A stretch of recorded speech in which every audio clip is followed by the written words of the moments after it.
Bonjour et bienvenue sur GPTV pour cette nouvelle vidéo. Alors nous allons parler jeu de rôle, nous allons parler ange, nous allons parler démon, nous allons parler de In Nomine Satanis Mania Veritas ou INS-MV pour les connaisseurs. Alors c'est un jeu qui date, c'est un jeu qui a été créé dans les années 90 par Croc. C'est un jeu qui parle, en fait, qui proposait déjà à la base deux visions. Vous pouvez être incarné des anges ou incarner des démons. Donc en tant qu'ange, vous travaillez à l'époque, parce que maintenant ça a un petit peu changé, on va en parler, vous travaillez à l'époque pour évidemment Satan, et si vous êtes des anges, évidemment vous travaillez pour Dieu. C'est la 5e édition, elle est sortie en 2015 ou 2016, enfin je sais plus trop, chez Res Dead Edition. Alors autant le dire, l'accueil avait été plutôt mitigé, parce qu'il y avait 140 pages, si je me souviens bien.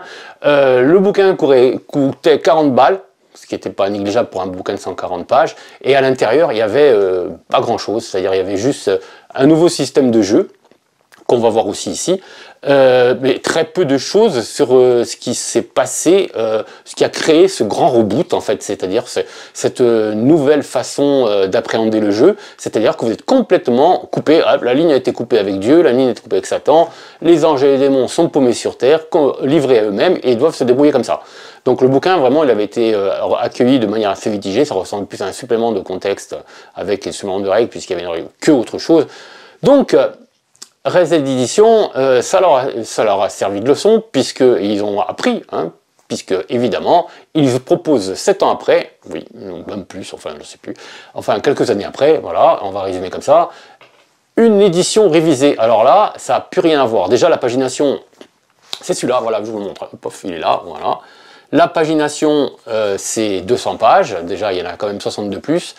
Croc a vraiment essayé de combler, d'écouter toutes les critiques qui ont été faites sur la précédente édition, précédente version, et vraiment à combler les vides pour donner du matériau aux meneurs de jeu, mais aussi aux joueurs.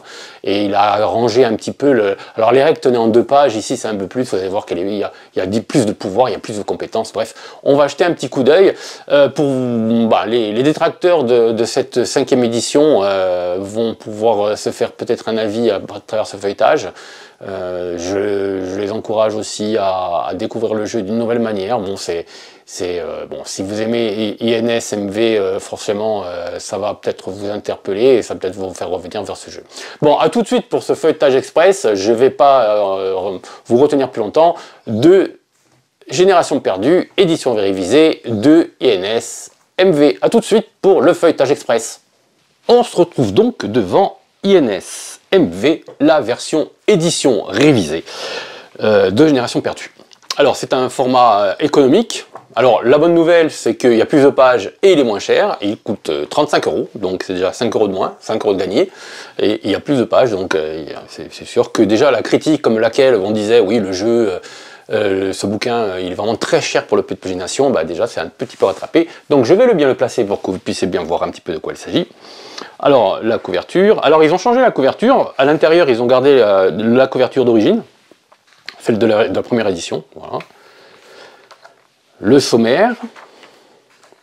Il y a encore énormément de nouvelles à l'intérieur qui vont vous permettre de vous intégrer. Alors la critique qui avait été faite, c'est que ça avait été un petit peu bordélique dans la pagination précédente. Ici, bon, ils n'ont pas changé grand chose, c'est à peu près la même chose. Moi, ça ne me gêne pas du tout, c'est des petits encas. L'introduction, alors je ne vais pas vous dire ce qu'il en est parce que ça peut donner des indications aux joueurs. Il ne faut pas oublier que seul le meneur de jeu sait ce qui s'est vraiment passé. Ici, on va vous donner juste des pistes au meneur de jeu.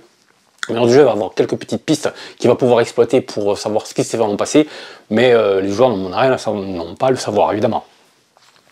Donc voilà, l'introduction, il parle un petit peu, toujours ces nouvelles, il parle un petit peu du blackout. Le grand jeu, voilà, ça c'est, il vous donne des éléments supplémentaires, Croc. Alors le style, c'est toujours le même. On se retrouve projeté 40 ans en arrière ou 30 ans en arrière. Le style de Croc, c'est-à-dire un style un peu potache, que certains trouvent un petit peu lourdingue. Mais bon, moi j'aime bien ça, déjà parce que ça nous ramène un petit peu aux premières heures du jeu de rôle français, avec Bitume, etc. Et franchement, pourquoi changer de style, puisque c'est le style un peu de NS, des Nomine Satanis, Satanisme, Manas Veritas. Voilà, c'est le style. Hein. Des petits croquis un petit peu partout. Alors, c'est assez inégal hein, au niveau des dessins. En fait, c'est pas que c'est mauvais, c'est que il n'y a pas la même charte graphique par rapport à l'ensemble. Mais bon, moi, ça me gêne pas des masses. Voilà.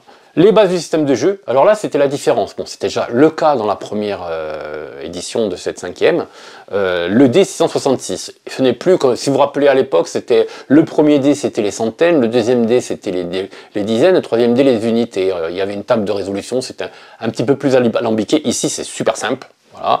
Vous avez 3 dés, vous lancez les 3 dés, vous avez on va voir ça, vous avez une caractéristique, si les dés qui atteignent cette caractéristique, qui dépassent la valeur de caractéristique, eh ben, c'est des réussites. En fonction du nombre de réussites, par rapport à un degré de difficulté, vous devez avoir 1, 2 ou 3 réussites. Bon, 3, c'est vraiment compliqué, parce que, évidemment, c'est pas facile. Vous réussissez l'action, etc. Pour les combats, ça, vous allez voir que ça va être pareil. Là, vous avez des pouvoirs. Les pouvoirs, c'est par domaine. Donc, chaque personnage va choisir chaque joueur va choisir un personnage. Il va choisir un type d'ange ou un type de démon, et chaque ange et chaque démon a un domaine de prédilection, mais au fil du jeu, ça n'empêchera pas qu'il va pouvoir prendre des petits pouvoirs un petit peu partout. Voilà, alors là vous avez des exemples. Vous avez un système aussi qui est introduit de méthode rapide, ce qu'ils appellent ça, pour faire vraiment le soir, vous pouvez créer des personnages sur le pouce, avec un système très simple, à page d'archétypes et de pages. Voilà, bon, le système normal, c'est vous choisissez le type d'ange, ou de démon, hein, évidemment. Vous choisissez son nom, l'humain qui l'habite, la caractéristique haute, elle aura 4, et la caractéristique basse, elle aura 2, et les autres caractéristiques auront une valeur de 3. Vous voyez, c'est super simple. Voilà. Et après, vous avez 2 avantages, que vous aurez une liste qui est fournie plus loin. Vous allez avoir un défaut aléatoire, alors là, vous allez le choisir, vous allez le lancer, et vous avez 2 réserves, la réserve de points de vie et la réserve de points de pouvoir, pour lancer vos pouvoirs, évidemment.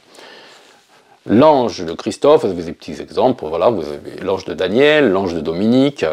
Chaque ange a ses propres l'ange de Janus. Alors vous voyez que par exemple l'ange de Janus, c'est un jouisseur qui estime que l'on peut parfaitement combattre les forces du mal sans faire feu de pauvreté ou de chasteté. Bon, pourquoi pas, il est sympa Janus. Voilà. Il vaut mieux être riche et bien portant que pauvre et malade. C'est son dicton. Alors, l'ange de Janus a cédé au plaisir matériel, offert sur la terre, il est tout doucement bercé. C'est un épicurien, quoi, par les sirènes de l'argent facile et des filles qui ne sont pas moins, utilisant ses pouvoirs pour gagner toujours plus. Il file un bien mauvais coton, mais ses connaissances, ses biens matériels et sa haine, des démons ont fait un allié de choix pour sa lutte contre le mal qui reprend de plus belle. Le domaine de prédilection, ça sera l'infiltration. Vous allez voir à quoi ça confie. Vous avez l'ange de Jordi, n'ont rien à voir avec la chanson. Voilà, c'est le militant violent contre la cause animale qui considère l'humain comme un animal comme les autres. Voilà. L'ange de Joseph, érudit dans la lutte, bon, on va y choisir, hein, je ne vais pas vous énumérer, alors il y en a quelques-uns. L'ange de Laurent, l'ange de Michel, Michel, il doit cartonner, Michel. Combattant, converti et solitaire qui vous savait à éradiquer les forces du mal sans idéologie religieuse très prononcée. Bah oui, forcément. Le domaine de prédilection, forcément, c'est la prouesse martiale. Voilà, encore de la nouvelle, je ne vous la lis pas. Création d'un démon, bon, c'est le même principe. Et là, la fête du slip, c'est une nouvelle. Alors vous voyez que, bon, comme on dit, la fête du slip, fond de teint, poudre, touche de blush, on est vraiment dans le style croque. Hein. Si vous aimez, ça va vous plaire. La méthode rapide, pareil. Et les démons. Le démon d'Andrea Fus, le démon de Baal, le démon de Bélial, le démon de Bian. Chacun un démon de prédiction aussi. Voilà. Alors là, vous voyez que, vous vous rappelez à l'origine, vous avez un côté verso, un côté, le bouquin, il pouvait se retourner, d'un côté c'était INS, l'autre côté c'était MV, là non, là ils ont tout regroupé, ce qui n'est pas plus mal, parce que retourner le bouquin à chaque fois c'était chiant. Voilà, là vous avez encore de la nouvelle. Le système de jeu, comme je vous disais, vous avez les caractéristiques qui vont de 1 à 5, voilà. Les réserves, qui sont calculées en fonction des caractéristiques, réserve de pouvoir, de points de pouvoir, de points de force.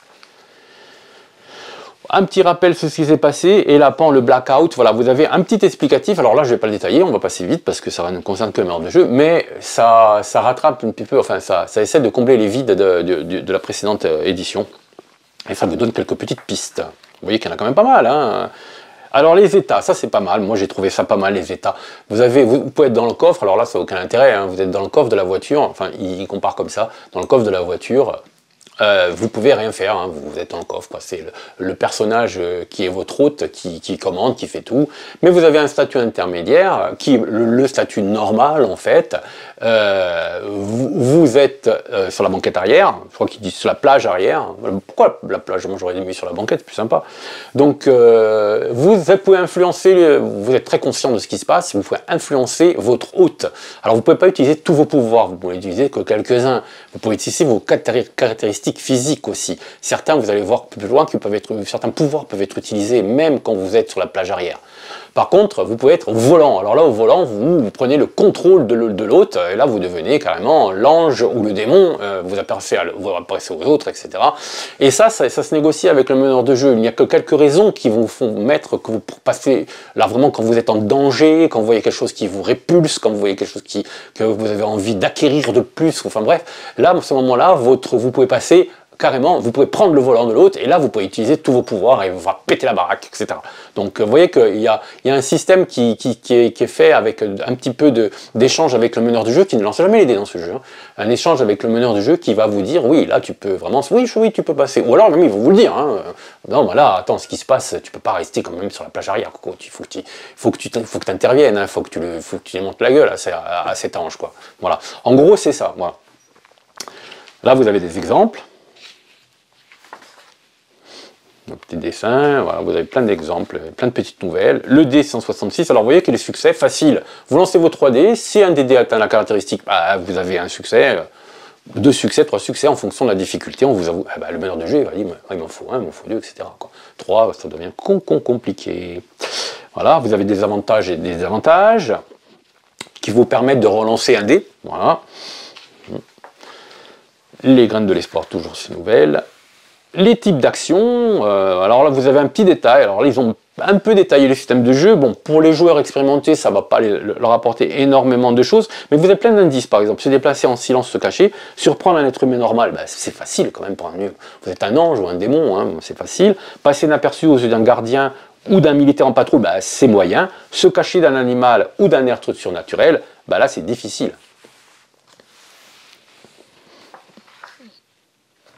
Ça pour les combats, on agit dans quel ordre? D'abord les animaux, ensuite les anges, ensuite les démons, ensuite les humains. Voilà. Le porter une attaque, alors là ils vous disent les caractéristiques que vous utilisez pour porter une attaque. Les types de, bah, par exemple si vous utilisez une arme à feu, là c'est la perception. C'est pas l'agilité, c'est pas la dextérité, c'est la perception que vous utilisez. Si vous faites un combat avec une arme ou à main nue, ça sera la force ou l'agilité, c'est vous qui choisissez. Voilà. Vous pouvez déclencher des coups, préparer votre coup, bon, vous avez des petites règles supplémentaires, mais l'ensemble reste très simple, très accessible. Voilà, on continue à feuilleter ça. Les dégâts, bah, c'est l'arme, plus le nombre de succès au-delà du nombre de succès qu'on vous demande. Les effets des dégâts, gravement blessé, état critique, etc. En fonction de si vous êtes, si c'est un humain, un animal, c'est pas pareil que si c'est une créature surnaturelle, un être surnaturel. Et là, on arrive au pouvoir. Alors là, il y a un paquet de pages parce que chaque être surnaturel, chaque ange et démon a des domaines de prédiction et il y a plusieurs domaines qu'on va voir. Là, vous avez les points de pouvoir où les récupérer. Par exemple, l'ange de Christophe, ça sera dans une crèche à l'hôpital. L'ange de Laurent, ça sera dans une caserne. L'ange de Bélial, ça sera au fourneau pour récupérer ces points de pouvoir. Les pouvoirs communs aux anges et démons, là, les auras d'identification, bah, vous brillez dans le noir. En fonction de l'aura de puissance, vous voyez que la lumière, c'est pas la même. Puissance 4, vous êtes le projecteur de stade de foot, c'est en un ou une petite lueur, hein, une chandelle. Les langues divines, c'est pareil. Les pouvoirs qui dépendent des caractéristiques, ça c'est pareil, c'est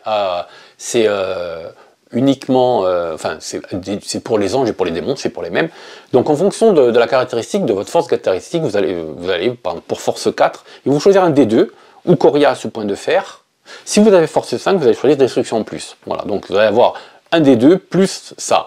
Quand vous allez grimper, vous allez acquérir des pouvoirs en plus, vous allez pouvoir prendre des pouvoirs de votre domaine de prédiction, des pouvoirs génériques, qui seront plus chers que les pouvoirs de prédiction. Volonté, voilà, vous allez avoir différents pouvoirs. Donc dès le début, vous démarrez avec une petite batterie de pouvoirs.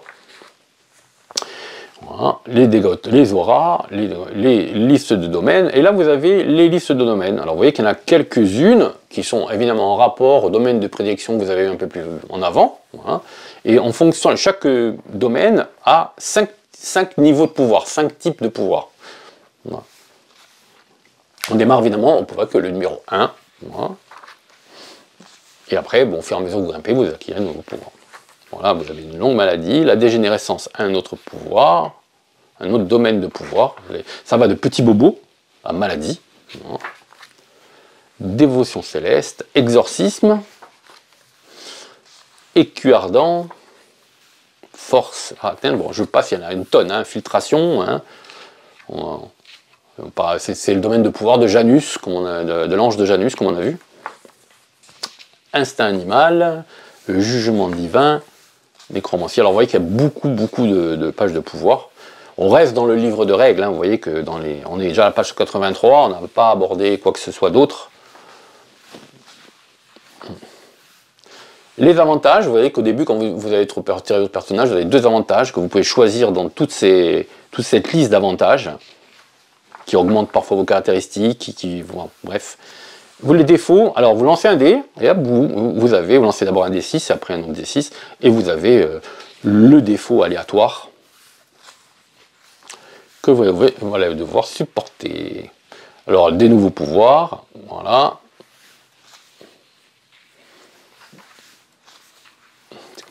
Et là, vous avez plein de pré-tirés qui sont pour la méthode rapide. Voilà, vous en avez plein. Hein.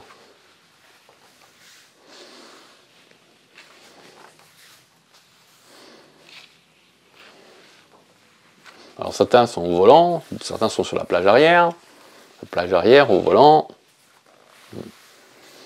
Vous avez à chaque fois, vous avez les 2 types de personnages.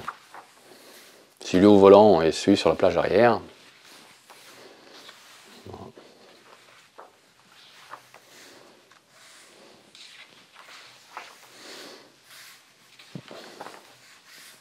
Je passe vite fait.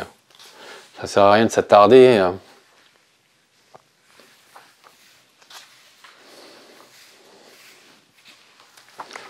Mais vous avez de quoi faire. Il y a un peu pour tout. L'éveil, un exemple d'éveil. Là, vous avez beaucoup plus de présentations, c'est ce qui manquait dans la précédente. On vous explique plein de choses. Alors, je ne peux pas trop m'attarder évidemment dessus. Sachez que ils ont bien compris qu'il fallait fournir aux joueurs autre chose qu'un simple livre de création de personnages. Là, vous avez du background, vous avez plein de choses qui vont vous permettre d'enrichir votre univers. Hein. Alors, les meneurs du jeu qui le sachent, on ne sait pas, même vous, il n'est pas vraiment défini exactement ce qu'il se passe là-haut pendant que les personnages sont en bas. Et on ne sait pas exactement ce qui se produit. Voilà. Donc, comme ils sont coupés avec l'administration, vous, ce qui vous intéresse, c'est les remettre dans un environnement hostile ou bénéfique, ça dépend en fonction de l'endroit où ils sont, et qui relèvent leur challenge, sans trop se préoccuper de ce qui se passe. Et petit à petit, ils vont retrouver la mémoire, et c'est à vous de garnir cet espace pour qu'ils retrouvent cet espace vide, pour qu'ils retrouvent des explications, etc. Voilà, l'au-delà ne répond plus. Alors vous avez plein de choses. Hein. Vous voyez que la guerre secrète, hein, les différents clans, les différentes. Alors il y a, c'est des ligues, etc. Là vous avez tout un système de bandes qui se mettent. Je vais revenir un petit peu peut-être parce que j'étais peut-être un peu vite. Tu vois, les bandes de survivants. Voilà, c'est les organisations, les types d'organisations, les groupes qui deviennent carrément des réseaux.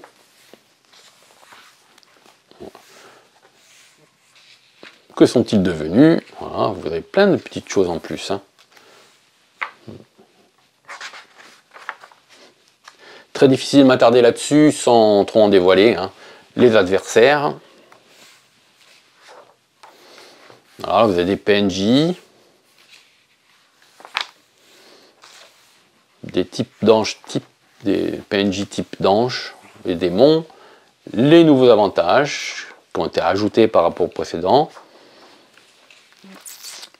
Et là, vous avez, ce qui est, bon, c'était un petit peu galère. Comment écrire un scénario. Aide de jeu pour écrire ça. Et là, vous avez des scénarios. Voilà, les scénarios, je passe vite. Voilà. Destinés aux anges et aux démons, il n'y a pas de souci. Il y en a pour tous les deux.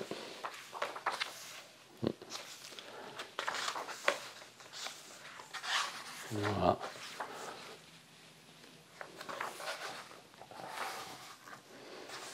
Avec des petits dessins. Comme je vous ai dit, les dessins, il y a des dessins noir et blanc, il y a des dessins couleurs. C'est pas très harmonieux tout ça, mais bon, ça fait son job, ça fait le job hein, quand même. Il n'y a rien à dire. Hein. Voilà, un démon de Bélial. Je vais essayer de passer vite pour que les joueurs n'en voient pas trop. Voilà. Ah, jamais dans le cœur. Et à la fin, je suis toujours bien calé là. Oui, c'est bon. Vous avez un index général, un index détaillé. Mieux que le militaire, découvrir l'internet. Voilà. Donc, et voilà, vous avez un peu la page. Donc, que penser de cette nouvelle édition révisée? Bah, franchement, bah, c'est moins cher. Il y a plus de pages. Donc, il y a plus de règles, il y a plus de compétences, il y a plus d'explications, il y a plus de tout. On va faire un truc, on va faire un Taraza, un Raja, enfin bref, on va effacer tout ce qui s'est passé précédemment, hein, la précédente édition qui était, qui était un petit peu, il faut le dire, un petit peu ratée, et se concentrer sur celle-ci qui amène beaucoup de choses. Donc si vous êtes amateur de In Nomine Satanis Magna Veritas et que vous voulez faire découvrir à de nouveaux joueurs cet univers, hein, rien ne vous empêche de jouer toujours avec l'ancienne édition, hein. Mais ici il y a un nouveau challenge, c'est-à-dire que vous n'avez plus en contact avec, là c'est un petit peu, vous êtes perdu quoi, génération perdue, c'est tout à fait ça, hein. Vous êtes paumé sur Terre, vous allez retrouver des congénères anges ou démons et vous allez peut-être vous allier pour vous en sortir quoi. Hein, vous créez une vie, une existence sur Terre en attendant d'en savoir plus, en attendant de reprendre contact éventuel avec le boss et l'administration. Voilà. C'est tout. Alors si vous avez apprécié cette petite vidéo, n'hésitez pas à mettre un petit pouce en dessous, à la partager avec vos amis et si ce n'est pas encore déjà fait, à vous abonner à la chaîne GPTV. A bientôt pour une nouvelle vidéo.